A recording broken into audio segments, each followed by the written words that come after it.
suffer from a really unhealthy craving to pain au chocolat. I suffer from sugar and carb cravings just like everybody else, even though I'm a doctor.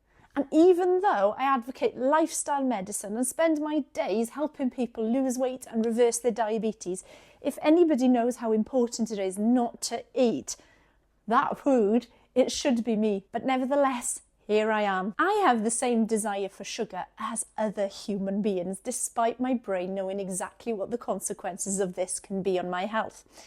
What's interesting about this is that it's crept under the radar, it's sprouted roots and has become a firm habit in my life.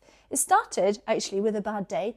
I was going into the supermarket and the smell of the bakery got to me as soon as I walk in. Now normally I'm aware of this and I get really annoyed about how supermarkets are quite cruel in getting us to buy food in their bakery section because it smells so nice. So their sales are actually adding towards our ill health.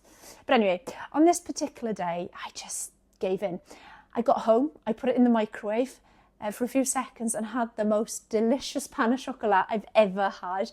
And I really, really enjoyed it. It felt so good. It lifted my mood. And no doubt a good amount of dopamine was released in my brain. Now, my brain loves dopamine. In fact, all human brains love dopamine. And we all look to get a hit as often as we can. And that was that. The problem was the next week I had another stressful day. And where did my thoughts turn? To that pain au chocolat again. I never had a conscious thought of I want to feel better, therefore I should eat pain au chocolat. That actually would come later. I just had an urge or a feeling and I didn't think twice about it. I just thought, well, one won't harm. But fast forward a few months and I was finding myself calling into the supermarket on the way home from the school run in anticipation of a craving later on.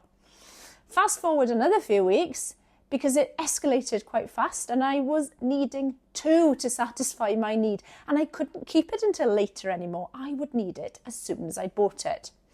And now, today, I find myself with an official pain au chocolat habit because I think about them every day. And I don't want to because I know it's not doing me any favours health-wise, weight-wise or blood sugar-wise, but also because it's making me feel like I don't have control. It's taking over my thoughts, my behaviours and my time.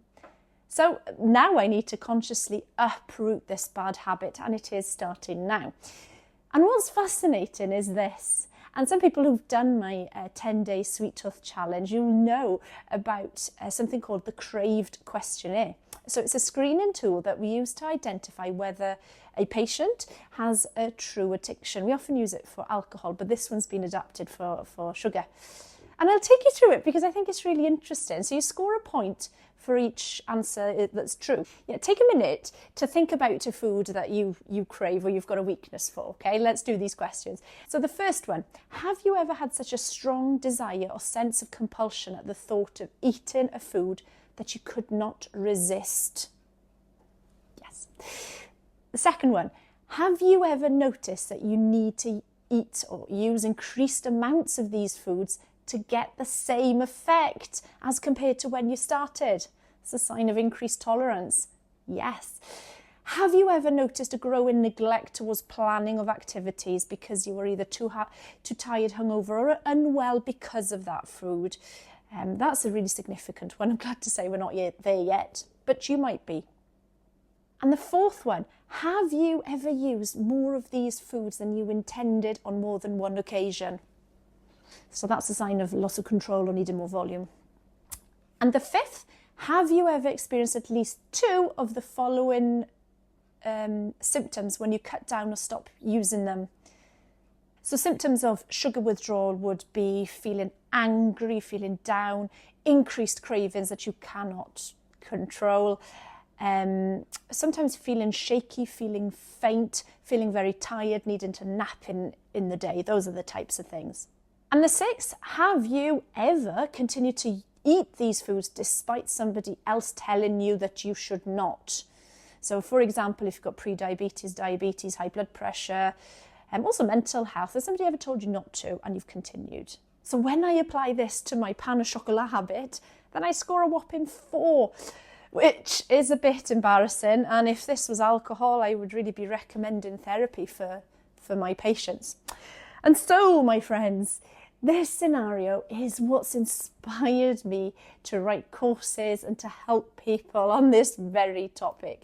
Because if there's one thing that I've learned, is that these things creep up on us slowly without us even realising. It's mindless. Telling yourself to stop it hasn't worked, not for anybody else either. I also know very well by now that relying on willpower is a very poor strategy for long-term health. Yet, that's what most of us do as our main strategy. So don't do it. Because these things don't go away. I will overcome this and get control back because I do have strategies to help myself if I didn't have awareness. This has happened before and it will happen again. Of course it will. When we live in the world that we're privileged to live in within the UK, then avoiding foods designed to release dopamine in our brain makes us feel good, but it's impossible to avoid them. We all need strategies in our lives. We all need a different technique. And although I am embarrassed to have shared that on video with you, I will succumb to my weaknesses. I'm doing this to empower you, to show you that it is normal. The human body loves sugar and carbs and there's no two ways about it. So please remove guilt. Please remove shame and embarrassment, because then you can move forward with actual strategies.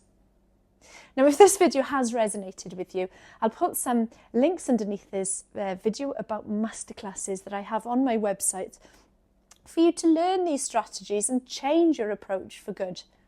So thank you for listening, and please don't tell anyone.